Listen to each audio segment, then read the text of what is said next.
Hello everyone, आपका अपना channel ज्ञान स्टडी सेंटर में आपका स्वागत है। तो इस वीडियो में हम पढ़ने वाले हैं क्वेश्चन नंबर 4 न्यूमेरिकल, जो इससे पिछले वाले वीडियो में 3 न्यूमेरिकल देखे थे और इस न्यूमेरिकल को हम लोग देखेंगे। अगर अभी तक आप लोग पिछले वाले वीडियो नहीं देखे हैं तो ज़रूर देख लीजिए। यहाँ पे एक बोल रहा है कि हम लोग क्वेश्चन देखते हैं। बोला है कि चार्जेज यानी चार्जेज दिया हुआ है, वो भी क्रम से दिया हुआ है। 2 microcoulomb, 3 microcoulomb, 4 microcoulomb, 5 microcoulomb are place at corner of the square. अच्छा, एक स्क्वायर है, ABCD का स्क्वायर है जो क्रमशः दिया हुआ है, रिस्पेक्टिवली दिया हुआ है। Having each side root under 4.5 metre. अच्छा, प्रत्येक साइड इतना का दिया हुआ है, प्रत्येक side. Find the net force at the centre of a square. बोल रहा है कि एक स्क्वायर है, स्क्वायर के सेंटर पर नेट फोर्स निकालना है, जहां 1 माइक्रोकूलम का चार्ज प्लेस है, उस पर निकालना है। तो चलो हम एक स्क्वायर बनाते हैं। ये स्क्वायर है इस तरह से,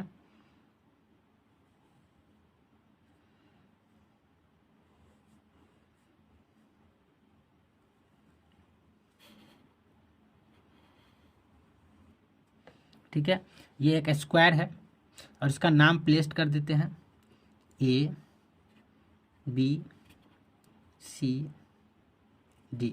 रैंडमली देना है और ये एक सीक्वेंस में देना है, ना कि A और कहीं B और CD कहीं लिख देंगे, ऐसे नहीं, क्योंकि यहाँ लिखा हुआ है आपको रिस्पेक्टिवली, ठीक है ना। तो आपको क्रम से देना है। अब अलग अलग वैल्यू, अगर A है तो इसको हम Q1 बोल दे सकते हैं, इसको Q2 बोल सकते हैं, इसको Q3 बोल सकते हैं, इसको Q4 बोल सकते हैं।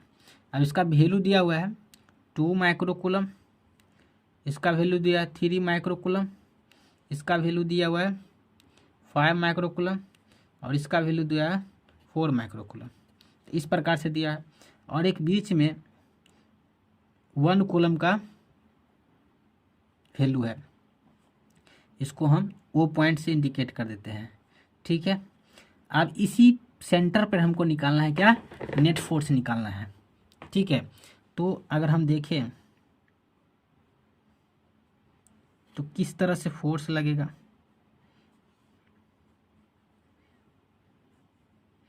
किस डायरेक्शन में फोर्स लगेगा। अब इसका साइड वाइज में दिया हुआ है root under 4.5, root under 4.5, 4.5, 4.5 metre इतना दिया हुआ है, ठीक है। तो अब देखो, सबसे पहले बात कि Q1 के कारण इस पे जो फोर्स लगेगा ना 1 माइक्रोकूलम, किस डायरेक्शन में लगेगा, इस डायरेक्शन में लगेगा। क्यों लगेगा, इसलिए लगेगा क्योंकि ये भी पॉजिटिव है, ये भी पॉजिटिव है, तो रिपेल करेगा, तो इधर क्यों रिपेल किया, ठीक है। अब इस पे जो फोर्स लगा उसको हम बोल देते हैं FA, ठीक है। अब देखो यहाँ लगा, अब इसके कारण C के कारण भी तो फोर्स लगेगा इस पे, तो C के कारण जो फोर्स लगेगा इस पे, ये इधर की ओर लगेगा, तो इसको हम ले लेते हैं FC, ठीक है। अब देखो यहाँ B के कारण इस पे जो फोर्स लगेगा किधर की ओर लगेगा, इधर की ओर लगेगा, तो यहाँ का लिख देते हैं FB। अब D के कारण जो इस पे फोर्स लगेगा इधर की ओर लगेगा, तो इसका लिख देते हैं FD। अब देखो इस दोनों में सबसे ज़्यादा किसका फोर्स लग रहा है, इस दोनों में अगर देखेंगे इस पे किसका ज़्यादा फोर्स लग रहा है, तो हम कहेंगे इसका फोर्स ज़्यादा लग रहा है, क्योंकि इसका चार्ज क्या है, ज़्यादा है, तो इस पे ज़्यादा फोर्स लगाना पड़ रहा है। इसके कारण इस पे जो फोर्स लग रहा है ना, ये ज़्यादा फोर्स लग रहा है, तो इसलिए हम बोलेंगे कि इसके बदौलत इस पे जो नेट फोर्स, दोनों का नेट फोर्स तो हम बोलेंगे तो इस डायरेक्शन में होगा, किस डायरेक्शन में, इस डायरेक्शन में होगा। तो इसलिए हम यहाँ बोल देंगे कि इसका नेट फोर्स क्या हो जाएगा, इतना हो जाएगा। अब देखो यहाँ पे अगर हमको ये नेट फोर्स निकालना है ना, इसका नेट फोर्स निकालना है, तो क्या करना है, ये छोटा हो जाएगा इसके बदौलत, इसके तुलना में ये छोटा हो जाएगा, तो यहाँ पर क्या हो जाएगा FC माइनस, यहाँ पर कर सकते हैं FC माइनस FA निकालना पड़ेगा। ये क्या है FC माइनस FA, या F1 लिख सकते हो आप, इसको लिख दो F1, इसको F1 बोल सकते हो। अब देखो यहाँ पर इस दोनों में सबसे बड़ा फोर्स कौन सा है, तो ये 3 है, ये 5 है, तो ये फोर्स ज़्यादा इसके कारण जो इस पर फोर्स लगेगा, इस पर ज़्यादा फोर्स लगेगा, तो इस डायरेक्शन में ज़्यादा फोर्स लगेगा, तो एफ डी ज़्यादा हो जाएगा एफ बी की तुलना में। तो क्या हो जाएगा यहाँ F D minus F B, इसको F2 बोल देते हैं। नहीं, अब देखो ये चार चार्ज के कारण दो फोर्स निकल चुका है, एक यहाँ और एक यहाँ, तो एक इधर की ओर जा रहा है, एक इधर की ओर जा रहा है। तो पैरेललोग्राम में आप लोग क्या पढ़े हुए हैं कि दो फोर्स अगर एक दूसरे से खींच रहा है तो वो एक डायगोनल रिजल्टेंट इसका बनाता है, तो ये इधर की ओर जाएगा रिजल्टेंट फोर्स, तो हम इसको क्या बोलेंगे रिजल्टेंट फोर्स बोलेंगे। तो यही हमको एक्चुअली में निकालना है। ठीक है, समझ में आया? तो चलिए हम इस पर बात करते हैं। तो सबसे पहले निकालते हैं, अगर हम बात करें तो सबसे पहले हमको ये F1 बराबर निकाल लेते हैं। F1 निकालने के लिए क्या करना पड़ेगा, FC और FA निकालना पड़ेगा। तो हम FC निकाल लेते हैं पहले, तो क्या हो जाएगा FC बराबर 9 × 10⁻, हम डायरेक्ट लिख रहे हैं यहाँ क्योंकि आपको पता ही है फोर्स बराबर क्या होता है, K × 10⁻Q1²। ठीक है, Q1 Q2 बट्टा R²। तो यहाँ पर हम डाल देते हैं 9 × 10⁻9, क्योंकि ये वाला वैल्यू आप लोग याद रखना, K Q1 Q2 बट्टा R², जो आएगा तो बदल जाएगा। ठीक है, ये वाला वैल्यू फार्मूला डालना है। तो 9 × 10⁻9। अब देखो यहाँ पर क्या डालना है, क्योंकि हम FC निकाल रहे हैं। क्या निकाल रहे हैं, FC ये निकाल रहे हैं, तो ये वैल्यू और ये वैल्यू लेना पड़ेगा। तो ये तो सब में भी लेना पड़ेगा। तो क्या हो जाएगा 4 10⁻⁻6 और इंटू 1 × 10⁻⁻6 बट्टा में क्या आ जाएगा। अब देखो हमको बट्टा में 4.5 रूट के अंडर ही पता है, तो हमको ये तो नहीं लेना है, हमको लेना है क्या ये वाला वैल्यू, ये वाला वैल्यू। तो सब अगर एक निकल जाएगा तो सबका पता चल जाएगा। तो एक हम लोग निकाल लेते हैं, क्या है OC। ठीक है, तो OC बराबर हम लोग निकाल लेते हैं, यानी अगर OC अगर निकल जाएगा तो हमको क्या पता चल जाएगा, OC बराबर क्या हो जाता है, OD भी होगा, OA भी होगा, और क्या होगा OB हो जाएगा। ठीक है ना, तो सब एक ही बराबर हो जाएगा। तो हम निकाल लेते हैं। तो हम देखेंगे यहाँ पर कि त्रिभुज ABC में क्या है, त्रिभुज ABC में क्या दिया हुआ है, A B और C में दिया। तो हम ABC बराबर क्या है, AC बराबर हम लोग निकाल लेंगे। तो AC पाइथागोरस परिमेय बराबर क्या होता है, AC² AB² और प्लस BC²। अब AB बराबर क्या दिया हुआ है, √4.5 का होल स्क्वायर प्लस 4.5 रूट के अंडर होल स्क्वायर। स्क्वायर से स्क्वायर रूट चल जाएगा, तो 4.5 कितना हो जाएगा 9 हो जाएगा। तो आपको 9 निकल रहा है, AC² बराबर 9, तो AC बराबर क्या हो जाएगा 9 आ रहा है। नहीं, तो यहाँ पर AC बराबर अगर 9 आ रहा है, कितना आ रहा है, AC बराबर 9 आ रहा है ना, तो हमको क्या निकालना है, इसका आधा, उसका आधा निकालना। तो क्या हो जाएगा, इसको 2 से भाग दे देंगे, कितना से होगा, सॉरी इसका AC² है ना, तो इसका AC रूट आ जाएगा, तो क्या हो जाएगा 3 हो जाएगा।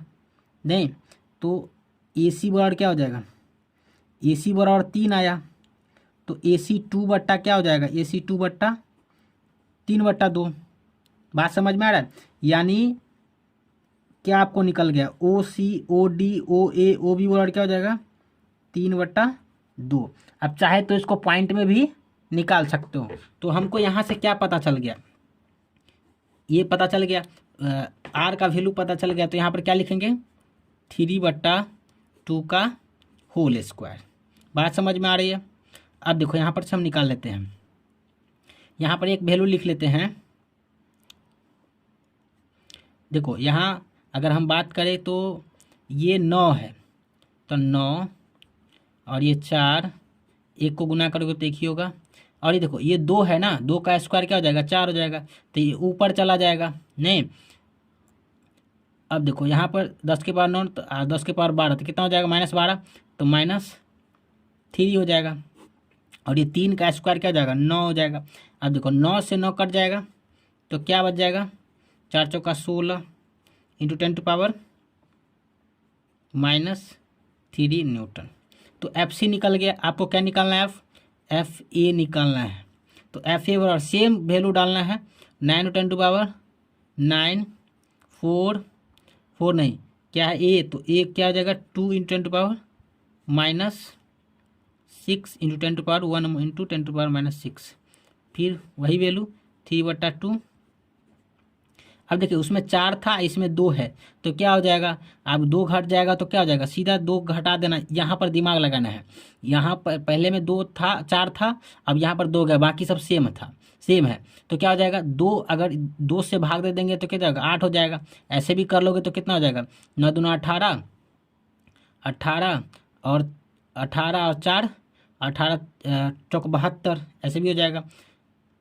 चाहे तो कर सकते हो 9×2 इंटू ये 4 और 10⁻³ और बट्टे में 9, 9 से 9 कट गया, कितना हो जाएगा? 8 10⁻³ ठीक है। तो आप अब आराम से निकाल सकते हो।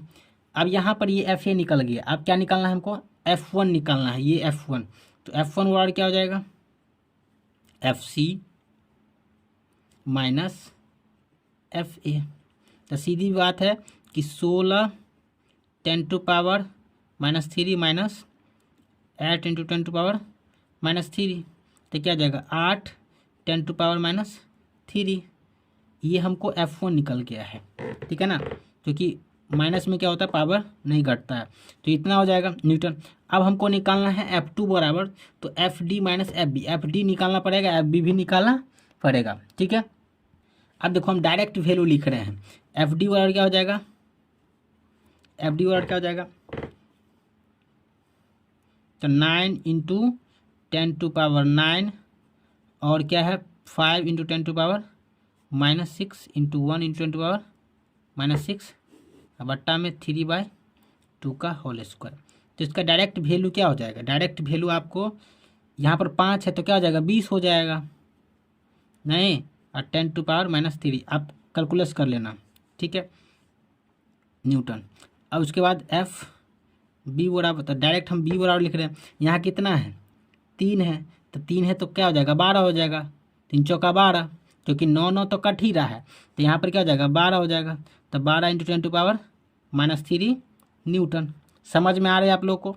अब यहाँ पर ये निकल गया है, ठीक है, आप लोग को दिखने रहा है, समझ में आ रहा है? ये निकल गया है, तो यहाँ पर हम लोग क्या निकालेंगे? F2 निकाल लेते हैं। तो क्या आ जाएगा? F2 बराबर F D minus F B. F D कितना है? 20 10⁻³ -3 -12 × 10⁻³ तो कितना हो जाएगा? 20 12 8 × 10⁻³ अब देखो ये सेम आ रहा है, इतना ही आ रहा है जो F1 बराबर आया था। तो क्या हो जाएगा? हम रिजल्टेंट वाला फार्मूला क्या जानते हैं?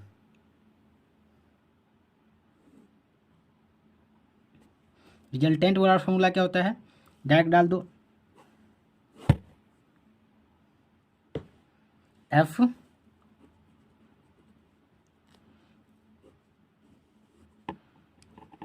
1 का स्क्वायर प्लस F2 का square plus 2F1 F2 into cos theta. अब देखो यहाँ स्क्वायर है तो इसका थीटा क्या हो जाएगा? 90 डिग्री। क्या आ जाएगा? Theta 90 degree. तो कॉस 90 डिग्री क्या होता है? कॉस 90 का वैल्यू 0। तो यहाँ पर डाल दो